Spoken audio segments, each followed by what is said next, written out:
ሰላም ጤና ይስጥልን የአሻም ተከታታዮች እንደምን ቆያችሁ። ለዛሬ ለተሰኞ ሚያዝያ 20 ቀን 2017 ዓ.ም የተሰናዱ የአሻም የምሽት ዜናዎች የሚያልፉበት ሰዓት ላይ ተገኝተናል። በቅድሚያ ዋና ዋና ርዕሰ ጉዳዮችን ጠቁማችሁ የጤና መረጃ ስርዓትን ዲጂታላይዝ ማድረግ እንደሚገባ የጤና ሚኒስቴር ገለጸ።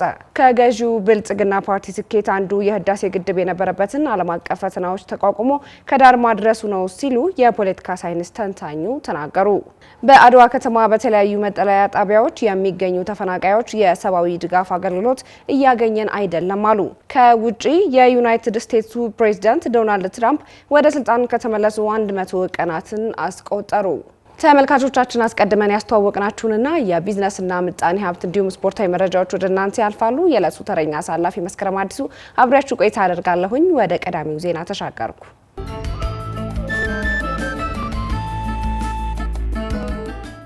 የጤና መረጃ ስርዓትን ዲጂታላይዝ ማድረግ እንደሚገባ የጤና ሚኒስቴር ገለጸ።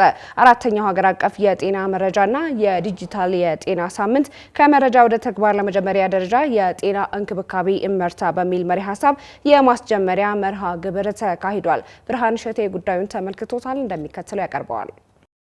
አራተኛው ሀገር አቀፍ የጤና መረጃና የዲጂታል ጤና ሳምንት ከመረጃ ወደ ተግባር ለመጀመሪያ ደረጃ የጤና ክብካቤ ምርታ በሚል መሪ ቃል የማስጀመሪያ መርሃ ግብር በዛሬው ዕለት ተከናውኗል።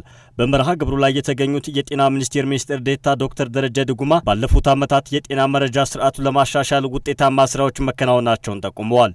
በዲጂታል ቴክኖሎጂ የታገዘ የጤና አገልግሎት መስጠት የሚችል ጥራት ያለው የተሟላና ወቅታዊ መረጃን መሰረት ያደረገ የውሳኔ አሰጣጥ ባህል እንዲዳብር እየተሰራ ነው ያሉት ዶክተር ደረጀ ባለፉት 3 ዓመታት የተሰራው ስራ ለጤና መረጃ ስርዓት መሻሻል ትልቅ አስተዋጽኦ ማበርከቱን ገልጸዋል። የመረጃ ጥራት ለጤና ፕሮግራሞች ውጤታማነትና በጤና ተቋማት የሚሰጡ አገልግሎቶችን ለማሻሻል ወሳኝ ነው ብለዋል።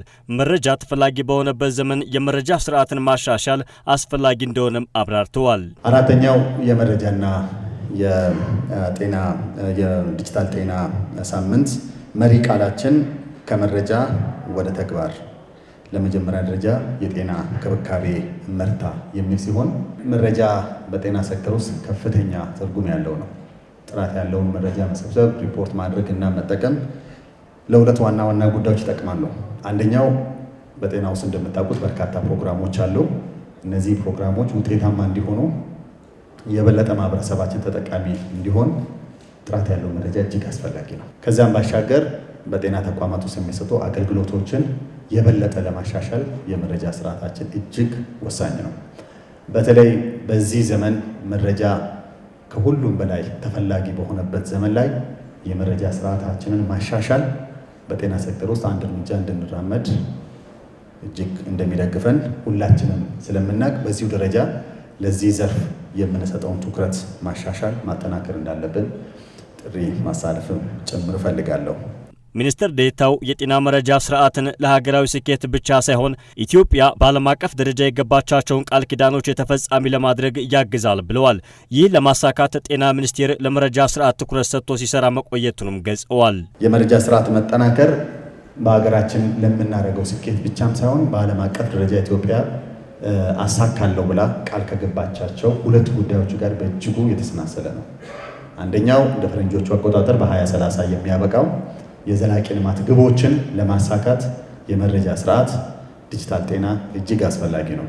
በቂ የሆነ መረጃ ሳይኖረን ከየት ተነስተን የት እንደደረስን ሳናቅ በራሳችን የምንሰበስባቸው መረጃዎችና የተለያዩ ጥናቶችም ጭምር በሚገባ ከሌሉን በ2030 ውጤታችንን ለማየት እንቸገራለን። ግባችንን መምታት አዳጋች ይሆናል።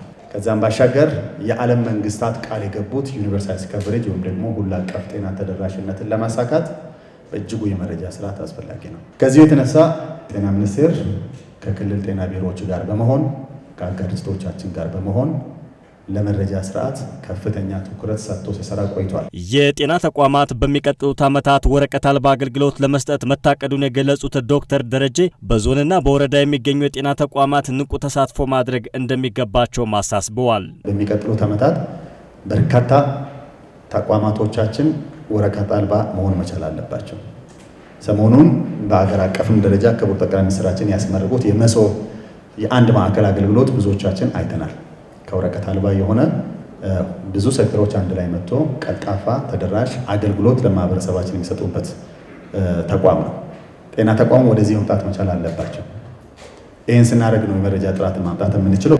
ማህበረሰቡን የበለጠ አገልግሎት በአጭር ጊዜ ውስጥ እንዲያገኙና ጥራት ያለው መረጃ እንዲኖር የሚያስችሉ ናቸው። የምንወያያቸውን ጉዳዮች በዞን በጤና ተቋም እንዲኖር ማድረግ አስፈላጊ ይሆናል። ቢያንስ ሁላችንም ምን ተሰርቷል፣ የመረጃ ጥራታችን ምን ይመስላል ሚለውን እንድትፈትሹ እንድትገመግሙ አቅጣጫ ማስቀመጥ እፈልጋለሁ። አራተኛው ሀገር አቀፍ የጤና መረጃ ሳምንት ከዛሬ ሚያዝያ 20 ቀን 2017 ዓ.ም ጀምሮ ለአንድ ሳምንት ያክል በሁሉም ክልሎች በተለያዩ መርሃ ግብሮች የሚከበር ይሆናል። ከገዢው ብልጽግና ፓርቲ ስኬት አንዱ የህዳሴ ግድብ የነበረበትን ዓለም አቀፍ ፈተናዎች ተቋቁሞ ከዳር ማድረሱ ነው ሲሉ የፖለቲካ ሳይንስ ተንታኙ ተናገሩ። የፖለቲካ ተንታኙ ፓርቲው ችግሮች እንደሌሉ በለውጡ ላይ ብቻ ማተኮሩ ተገቢነት የለውም ሲሉም ሙያዊ ትችታቸውን ሰንዝረዋል። አዲስ እንግዳ ሰው ተጨማሪ አላት። የብልጽግና ፓርቲ ሚያዝያ 17 እና 18 ቀን 2017 ዓ.ም የስራ አስፈጻሚ ኮሚቴ መደበኛ ስብሰባውን ማካሄዱን ተከትሎ መግለጫ ማውጣቱን አሻም ተመልክታለች። በመግለጫው ፓርቲው በስልጣን በቆየባቸው ባለፉት ዓመታት በርካታ ለውጦች ስለመመዝገባቸው በተለይም ፓርቲው ካካሄደው ሁለተኛ መደበኛ ጉባኤ በኋላ አያሌ ፖለቲካዊና ዲፕሎማሲያዊ ስኬቶች ስለመመዝገባቸው ተካቷል። ለአብነት ከጠቀሳቸው ለውጦች መካከል ከተለያዩ ተፎካካሪ የፖለቲካ ፓርቲዎች ጋር የሚደረገው ምክክርና ትብብር በኢትዮጵያ የፖለቲካ ታሪክ አዲስ ምዕራፍ ስለመክፈቱ ብሎም ከአንድ ክልል በስተቀር ሀገራዊ ምክክር አጀንዳ የማሰባሰብ ምዕራፍ በሁሉም ክልሎች መጠናቀቁን አስፍሯል። ይህንን የፓርቲውን መግለጫ ተከትሎ አስተያየታቸውን ለአሻም ያጋሯት የፖለቲካ ተንታኝ የሆኑት ጥላሁን ሊበን በተጨባጭ የብልጽግና መንግስት ወደ ስልጣን ከመጣበት ጊዜ ወዲህ የተመዘገቡ መልካም ለውጦች ስለመኖራቸው ጠቅሰው ያብራራሉ። ግድባችን የነበረውን ፖለቲካውንና ዓለም አቀፍ ዲፕሎማሲያዊ ጫና ተቋቁሞ የኢትዮጵያ ሕዝብና መንግስት አንድ መሆን፣ ይሄ አንድነታችን የብሔራዊ ጥቅማችን ትልቁ አሻራ ህዳሴ ግድብ ነው። ሌላው ደግሞ የኢትዮጵያ መንግስት ባደረገ የዲፕሎማሲ ስራ የብሬክስ አባል ሆነናል። የብሬክስ አባል መሆናችን ግን በራሱ ጥሩ ነው መጥፎ ነው ማለት አትችልም። የኢትዮጵያን ብሔራዊ ጥቅም በማይነካ መልኩ ካለን የዲፕሎማሲ ግንኙነት አንጻር ነው እንጂ እኛ በምዕራባውያኖች የምንረዳ ሀገር እንደመሆናችን መጠን ደግሞ ብሬክስ የምዕራባውያኖችን ዶላር የማዳከም ስራ የተቋቋመ ተቋም እንደመሆኑ መጠን እሱም ጋር ጥያቄዎች አሉ። ነገር ግን መንግስት አሁንም የኢትዮጵያ ብሔራዊ ጥቅም መሰረት በማድረግ የሚሰራቸው ስራዎች ካሉ የብሬክስ አባል መሆናችን እንደ ስኬት ማየት ይቻላል። ከለውጡ የማህበር ጥያቄ ማንሳት ከለውጡ በፊት ሆን ተብሎ የኢትዮጵያ የባህር በር እንዲጣጣ ተደርጓል በነበረው አገዛዝ። አሁን ደግሞ የኢትዮጵያ መንግስት የባህር በር ጥያቄ ማቅረቡ ይሄ በመልካም ጎኑ የሚታይ ነው። እንደ አንዳንድ ፖለቲከኞችም ወይም አክቲቪስት ነው ራሳቸውን አክቲቪስት የሚጠሩም ከፖለቲካ ጋር ባያያዙትም ጥያቄው በመልካም ጎኑ ነው የሚወስደው። ሌላው ባለፉት ዓመታት ከታዩና እየተሰራባቸው ካሉ መልካም ስራዎች መካከል በመዲናዋ አዲስ አበባ ጨምሮ በክልሎች ላይ የተጀመረው የኢኮ ቱሪዝም ስራ ሌላኛው መሆኑን የፖለቲካ ተንታኙ ይናገራሉ። የገዢው ብልጽግና መንግስት አሁን ከሚሰራቸው ስራዎች በተሻለ ወደ ስልጣን በመጣበት ወቅት በርካታ የተጀመሩ በጎ ስራዎች ስለመኖራቸው የሚናገሩት ጥላሁን ከስልጣን ሲመቱ በኋላ ባሉት ጊዜያት ግን በጅምሩ የቀሩ ስራዎች መብዛታቸው ነው የገለጹት። ጥላሁን አክለውም ከፖለቲካ ፓርቲዎች አንጻር ከጅምሩ የነበሩ ብቅ ያሉ ለውጦች መመልከታቸውንና ይሁንና በፓርቲዎቹ አሊያም በገዢው ፓርቲ ችግር ምህዳሩ መቀጠል እንዳልቻለ ተናግረው በኢትዮጵያ ቅድሚያ ሊፈቱ ይገባ ነበር ያሏቸውን ችግሮች ይጠቅሳሉ። እንደ ሀገር ነው የተጎዳነው። በኢኮኖሚም በማህበራዊም የሰው ህይወት ነው ያጣነው። በዚህም ደግሞ በዓለም አቀፍ ተጽዕኖ ፈጣሪነታችንም እስከ ማጣት ደርሰናል። እንደ ሀገር እሴቶቻችንን በዘርፈ ብዙ ችግሮች ናተናል። ሰው ተኮር ስራዎችን በመስራት መንግስት አሁን የጀመራቸውን ከዲፕሎማሲ አንጻር ከኢኮኖሚም አንጻር ከማህበራዊ አንጻር ብዙ ጅማሮች አሉ። ነገር ግን እነዛ ጅማሮች በሙሉ ኢትዮጵያ ውስጥ ሰላም ከሌለ የሰው ልጅ ወጥቶ መግባት ካልቻለ ብዙ ነገር ብላሽ ነው። እዛ አንጻር መንግስት እንዳልኩሽ አሁን የሚሰራቸውን ስራዎችን አጠናክሮ ከመሄድ አንጻር ኢትዮጵያ ውስጥ ያለ ጦርነት መቆማል። ፓርቲው በመግለጫው ከሶማሊያ ጋር ተፈጥሮ የነበረው ውዝግብ በዲፕሎማሲያዊ መንገድ መፍታቱን ብሎም ኢትዮጵያ የባህር በር እንዲኖራት የተያዘው አቋም ዓለም አቀፋዊ ተቀባይነቱን እያገኘ መምጣቱን ብሎም ኢትዮጵያ ከዓለም አቀፍ የፋይናንስ ተቋማት ጋር ያላት ግንኙነት ከመሻሻሉም በላይ የሚደረግላት ድጋፍ እያደገ ስለመምጣቱ አመላክቷል። ባለፉት መንግስታት ታፍኖ የቆየው የህዝብ ጥያቄ የሆነው የባህር በር ጉዳይን ማንሳቱ የገዢው ብልጽግና መንግስት ትልቅ ስኬት ነው የሚሉት ጥላሁን፣ ይሁን እንጂ በዲፕሎማሲው ረገድ ኢትዮጵያ ከቀጠናው ሀገራት ጋር መልካም ያልሆነው ሁኔታ ላይ እንዳለች ገልጸው ፓርቲው ይህንን መሰል የስራ አስፈጻሚዎችን ስብሰባ ሲያከናውን በደፈናው በለውጦቹ ላይ ብቻ ማተኮሩ ተገቢነት የለውም ሲሉ ይተቻሉ። ጥሩ ጅማሬዎች አሉ። እነዛ ጅማሬዎች ግን ኢትዮጵያ ውስጥ ባለው የእርስ በርስ ጦርነት ወደ ኋላ ቀርተናል። ስለዚህ ችግሮችን መለየት ሲገባው በዘርፈ ብዙ የሀገራችን ጉዞ ስኬታማ ነው ማለት መንግስት ወይም ገዢ ፓርቲ እኔ ትክክል ነው ብዬ አላስብም። ይሄ የሚያሳየው ችግሮች እያሉ ችግሮች የሉም ካል ችግሮችን ለመፍታት ፍላጎት ያለመኖራችን ነው የሚያሳየውና መንግስት ነው እንደው ራሱን ኢትዮጵያ ያስመዘገበቻቸው በርካታ ለውጦች ቀጣይነት እንዲኖራቸውና ሙሉ አቅምን ለመጠቀም በሀገሪቱ ያለው የግጭት መበራከት ብሎም የሰላም እጦት ዘላቂና ቀዳሚ መፍትሄ ሊሰጠው ይገባል ሲሉ ጥላሁን አጽንኦት ሰጥተው ተናግሯል። ፓርቲው በመግለጫው በ2023 የአፍሪካ የብልጽግና ተምሳሌት ለመሆን በ2040 ደግሞ ዓለም አቀፋዊ የብልጽግና አርአያ ለመሆን ማቀዱን አስፍሯል። በአድዋ ከተማ በተለያዩ መጠለያ ጣቢያዎች የሚገኙ ተፈናቃዮች የሰብአዊ ድጋፍ አገልግሎት እያገኘን አይደለም አሉ። ንግስተ ሳባ ቁጥር 1 መጠለያ ካምፕ የተፈናቃዮች አስተባባሪ የሆኑት ካሳይ ግርማይ ከዚህ ቀደም የሰብአዊ ድጋፍ እርዳታ ይሰጡ የነበሩ ድርጅቶች አሁን ላይ አገልግሎት መስጠት ማቆማቸውን ለአሻም ነግረዋታል። መሐመድ ንጉስ አብዱ ተጨማሪ ያለው በሰሜኑ ጦርነት ወቅት ከተለያዩ ቦታዎች የተፈናቀሉ ከ80 ሺህ በላይ ዜጎች በአድዋ ከተማ በተለያዩ መጠለያ ጣቢያዎች የሚገኙ ተፈናቃዮች አሁንም ተገቢውን የሰብአዊ ድጋፍ አገልግሎት እያገኙ እንዳልሆነ ከአሻም ጋር ቆይታ ያደረጉት በአድዋ ከተማ ንግስተ ሳባ ቁጥር 1 መጠለያ ካምፕ የተፈናቃዮች አስተባባሪ የሆኑት ካሳይ ግርማይ ተናግረዋል። ቢያንስ ከ1000 ሰው 180 ሰዎች ብቻ የሰብአዊ እርዳታ ድጋፍ እንደሚያገኙም ገልጸዋል። እንደምታውቀው ያው ረድኤት ሚረባ ረድኤት የለም። ያው ከመላ ጎደል ያው ሁሉም እያገኘ አይደለም ማለት 51 ሺህ ትንፋስ እየሰጠን ነው የሚሉ ያሉ። አንድ ክላስተር ከሺህ ምናምን ያለው አንድ ክላስተር ማለት ነው። አንድ ቀበሌ ቢበዛ ብዙ ከተባለ ከ180 በላይ የሚወስድ ንግስተ ሳባ ቁጥር 1 የሚባለው በጣም አድዋ ውስጥ የሚታወቀው ብዛት ያለ ህዝብ እዛ ነው ያለ። በመጠለያ ካምፖቹ ውስጥ የህፃናት ወረርሽኝ ተከስቷል የሚሉት አስተባባሪው ካሳይ የሕክምና መስጫ መድኃኒት ቤቶች አገልግሎት እየሰጡ እንደማይገኝም አስረድተዋል። አሁን ያው ህፃኖቹም አሁን እንደገና የህፃናት ወረርሽኝ የሚባል የሆነ ነገር በሽታ መጥቷል።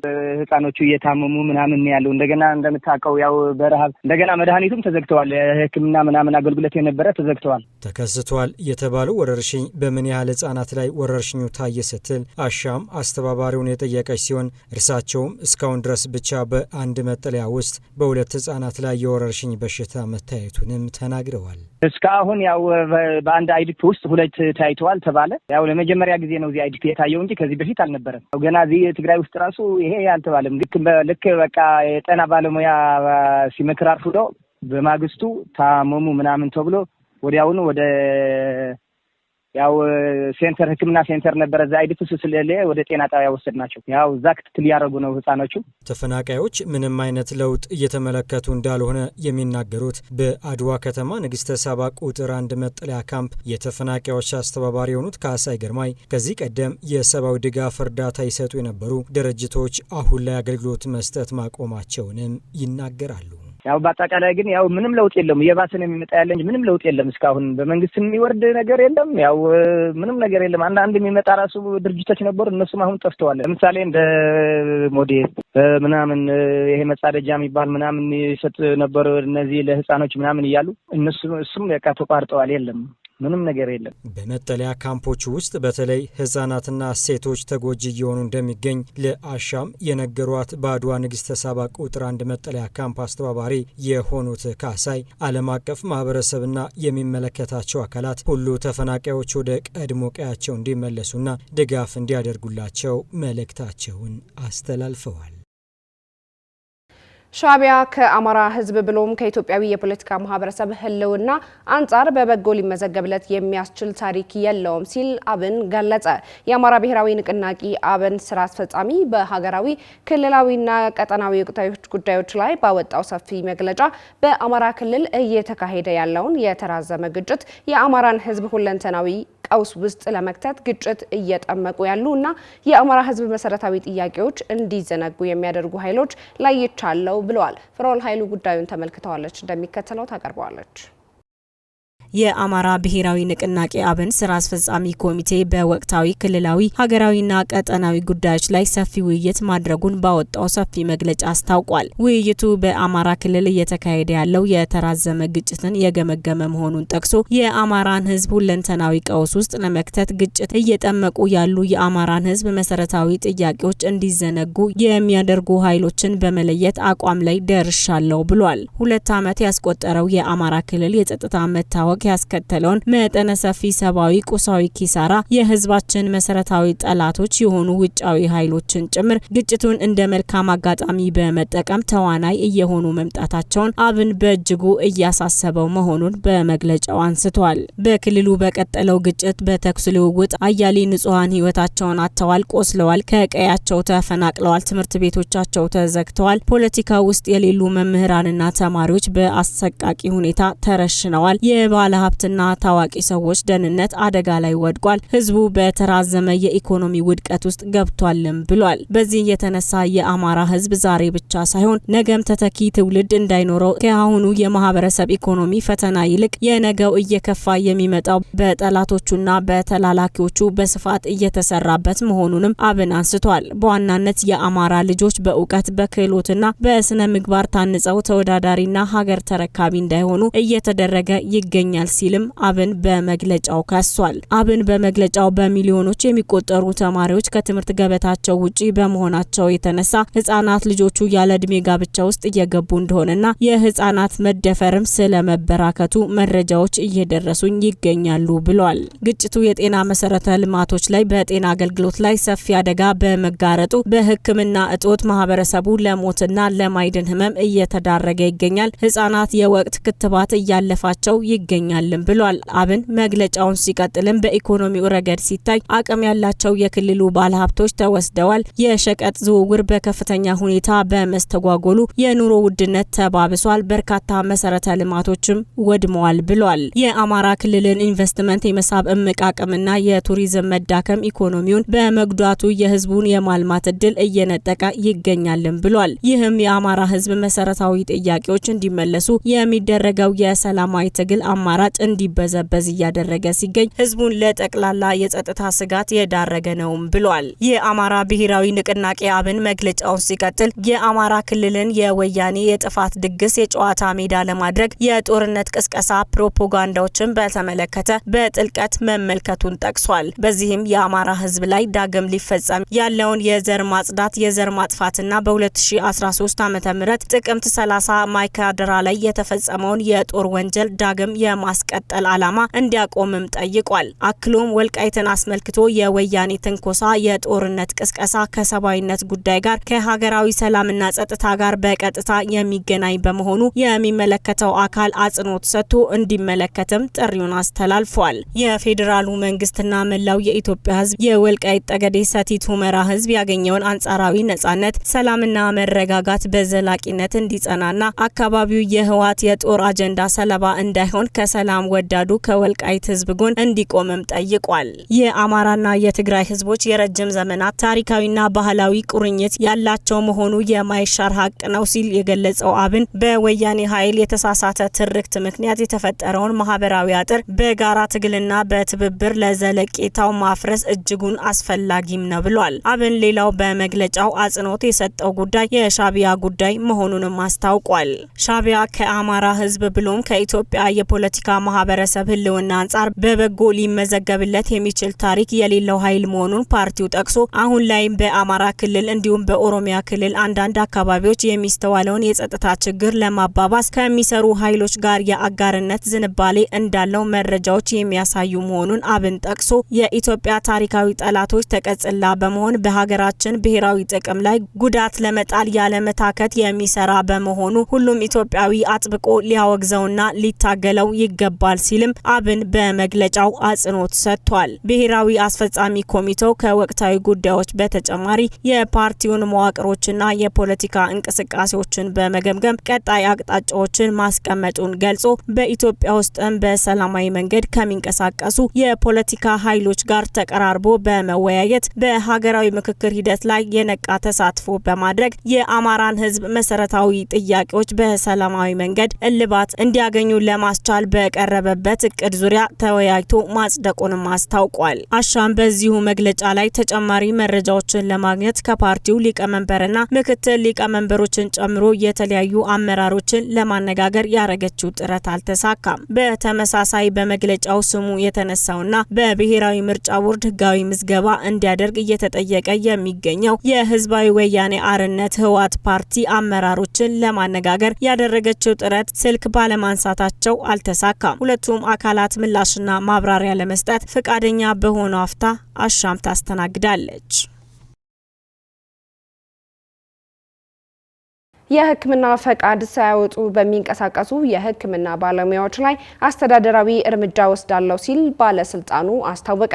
በአዲስ አበባ ከተማ ከ100 እስከ 150 ሺህ የህክምና ባለሙያዎች የሙያ ፈቃድ መውሰዳቸውን የአዲስ አበባ ከተማ አስተዳደር የምግብና መድኃኒት ቁጥጥር ባለስልጣን በአሻም በኩል አስታውቋል። ተጨማሪ ያለን ኢትዮጵያ በተለያዩ የሙያ ዘርፎች ከተለያዩ ከሀገር ውስጥና ከውጭ ሀገራት ከሚገኙ ከፍተኛ የትምህርት ተቋማት በመሰልጠን የሙያ ፍቃድ ወይም ማረጋገጫ ወስደው በየሙያቸው የተሰማሩ በርካታ ባለሙያዎች እንዳሏት አሻም ከተለያዩ ሙያ ማህበራትና ተቋማት ያደረገችው ጥቅል መረጃ ይጠቁማል። ከነዚህ መካከልም አንዱ የህክምና ባለሙያዎች ናቸው። እነዚህም የህክምና ባለሙያዎች ህዝብን የማገልገል ኃላፊነትን የተሸከሙ በመሆኑም የህክምና ሙያ ፍቃድ ሊኖራቸው የሚገባ መሆናቸውን የአዲስ አበባ ከተማ አስተዳደር የምግብና መድኃኒት ቁጥጥር ባለስልጣን አስታውቋል። ከዚህ ጉዳይ ጋር ተያይዞ የህክምና ፍቃድ ሳይኖራቸው ወይም ሳይወጡ ስራ የሚሰሩ ባለሙያዎች አሉ ወይ? ካሉስ ምን አይነት እርምጃዎችና ቅጣቶችን ይቀጣሉ? እንዲሁም በአዲስ አበባ ከተማ አስተዳደር ፍቃድ አውጥተው የሚሰሩ የህክምና ባለሙያዎች ቁጥር በቁጥር ደረጃ ምን ያህል ናቸው ስትል አሻም የአዲስ አበባ ከተማ አስተዳደር የምግብና መድኃኒት ቁጥጥር ባለስልጣን የጤና ባለሙያዎች ፈቃድ አሰጣጥ ቡድን መሪን አነጋግራለች። የጤና ባለሙያዎች ፈቃድ አሰጣጥ ቡድን መሪ ግዑሽ አረፊ እንደተናገሩት ከሆነ የህክምና ባለሙያ ፈቃድ ሳይኖራቸው አገልግሎት ሲሰጡ በተገኙ ባለሙያዎች ላይ አስተዳደራዊ እርምጃዎችን ለመውሰድ ራሱን ችሎ የተቀመጠ መመሪያ መኖሩን ተናግረው በዚሁ መሰረትም እርምጃዎች እንደሚወሰዱ ነው የሚገልጹት። ከዚህ ቀደም ፈቃድ አውጥተው ነገር ግን ፈቃድ የማደሻ ጊዜያቸውን ያሳለፉ ባለሙያዎች የገንዘብ ቅጣት ተላልፎባቸው እርምጃ እንደተወሰደባቸውም ይናገራሉ። የማደሻ ጊዜ እንዲሁም ፈቃድ ያላወጡ ባለሙያዎች ላይ ቅጣት እንደሚተላለፍባቸው ከተገለጸ በኋላ በርካታ ባለሙያዎች ፈቃዳቸውን እያደሱና ያላወጡም እያወጡ እንደሆነ ገልጸዋል። አስተዳደር እርምጃ ወሰደ መመሪያ አለ፣ በዛ እንዲቀጥ ይደረጋል። አሁን አጋጣሚ ከዚህ በፊት ወቅት ጠብቆ ያላደሱ ነበሩ። ጤና ሚኒስቴር ባወጣው መመሪያ መሰረት አንድ ሰው ወቅት ጠብቆ ካላደሰ የገንዘብ ቅጣት አለው። ያ ገንዘብ ቅጣት እንዲቀጣ ይደረጋል ማለት ነው። ባይወይ አሁን በጣም ገንዘብ ቅጣት አለ ሲባል ኦሬዲ ብዙ አመት ያላደሰ ለ10 አመት ለ8 አመት ከዛ በላይ ያላደሰ ለ20 አመት ያላደሰ የነበረው ያ ገንዘብ ቅጣት አለ ሲባል ሰው በቃ ቶሎ ለማደስ አሁን ተቀጥቶ እንዲያድስ ይደረጋል። የምክር አገልግሎት ይሰጣል ማለት ነው። ካሁንያ ወቅት ጠብቆ ማደስ እንዳለበት አሁን ይሄ ቢያክል ተቀጣጣል ተብሎ የገንዘብ ቅጣት ተደርጎ ሙያ ፈቃድ እንዲያድስ ይደረጋል ማለት ነው። ከዚህ ቀደም በነበረው አሰራር አብዛኛው የሙያ ፈቃድ ሳይኖራቸው በግልና በመንግስት ተቋማት ተቀጥረው ሲሰሩ የነበሩና ያልታደሰ ፈቃድ ይዘው ሲንቀሳቀሱ የነበሩ ባለሙያዎች እንደነበሩ በመግለጽ 40% የሚሆነው የህክምና ባለሙያ ብቻ ፈቃድ የነበረ መሆኑን ጠቅሰው አሁን ላይ በአዲሱ አሰራር ከከተማ አስተዳደርና ከጤና ሚኒስቴር ጋር በመነጋገር ፈቃድ ሳይኖረው መቀጠርም ይሁን መስራት እንደማይችል ግንዛቤ ከተሰጠ በኋላ ከ90% በላይ የሚሆኑ ባለሙያዎች ፈቃድ እንዳወጡ እንዲህ ይገልጻሉ።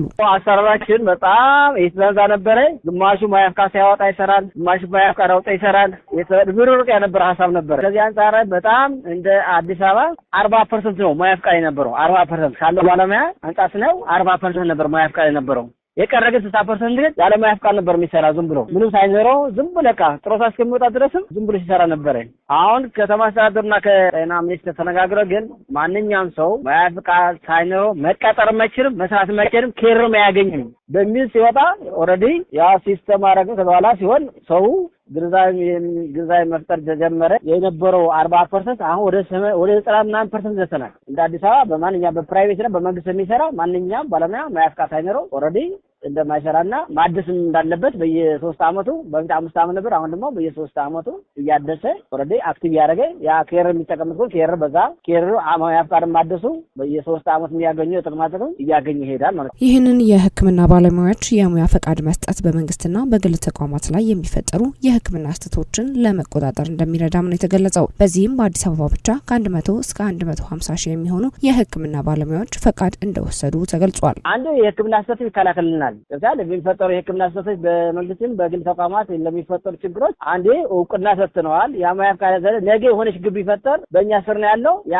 የሆነ የሕክምና ስህተት ሲፈጠር የማገድም መስራት እንችላለን። በቃ ከዛ በኋላ ያ ተቋም ሲቀጥረው አንድ እኛ ተቋጣጣሪ አካል ነን። የግል ፕራይቬት እንቆጣጠራቸው ናቸው። የመንግስትም የተወሰኑ ፌደራል ተቋማት ማስተቀር እኛም እንቆጣጠራቸው። እንቆጣጠር ግን እነዚህ ያልቅድም ያልኩት የሕክምና ስህተቶች አንድ ችግር የሚፈጥር ከሆነ ስታንዳርድ ከማሟላት አንጻር ላይ ያው እነዚህ ላይ ነገሮች አሉ። ከዚህ አንጻር ላይ አንዱም መስፈርትና አንዱ መስፈርቱ የተቀመጠው የጤና ሚኒስቴር አገር አቀፍ ነው። ወደ ክልል ይሄዳል፣ ከክልል ወደኛ ይመጣል። እኛ በእኛ ተቋም ውስጥ ከ50,000 ባለሙያ ይኖራል ብለን የምንጠብቀው ግን ከዛ ላይ ያው የተጣራ ነገር ግን በአሁን ግን ከ150,000 ባለሙያ በአዲስ አበባ ውስጥም ሙያ ፍቃድ ወስዶ ግን ከዛ ላይ ከክልል ይመጣል።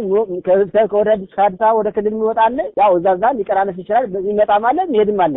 ባለስልጣኑ ፈቃድ የሌላቸው የሕክምና ባለሙያዎች ላይ ቅጣትና እርምጃዎች እንደሚወሰድ በአሻም በኩል ገልጾ ፈቃድ ያልወጡ የሕክምና ባለሙያዎች በጊዜ እንዲያወጡ ያላደሱም እንዲያድሱ ባለስልጣኑ አሳስቧል።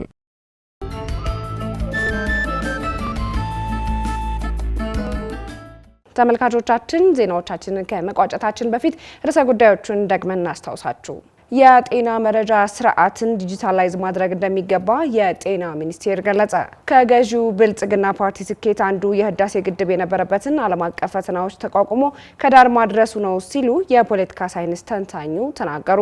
በአድዋ ከተማ በተለያዩ መጠለያ ጣቢያዎች የሚገኙ ተፈናቃዮች የሰብአዊ ድጋፍ አገልግሎት እያገኘን አይደለም አሉ። ከውጪ የዩናይትድ ስቴትሱ ፕሬዝዳንት ዶናልድ ትራምፕ ወደ ስልጣን ከተመለሱ 100 ቀናትን አስቆጠሩ። ለዛሬ ለተሰኙ ሚያዝያ 20 ቀን 2017 ዓ.ም የተሰናዱ የአሻም የምሽት ዜናዎቻችን በዚሁ ተቋጭተዋል። የዕለቱ ተረኛ አሳላፊ መስከረም አዲሱ አብሬያችሁ ቆይታ አደረኩኝ። ወደ ተመልካቾቻችን ከአሻም ቴሌቪዥን የሚተላለፉ አዳዲስና ወቅታዊ መረጃዎችን ለማግኘት የተለያዩ ማህበራዊ ድረገጾቻችንን ማለትም ፌስቡክ፣ ዩቲዩብ፣ ቲክቶክ እና የቴሌግራም ገጾቻችንን ላይክ፣ ሰብስክራይብ እና ፎሎ በማድረግ ማግኘት ትችላላችሁ። አሻም ለሁላችን!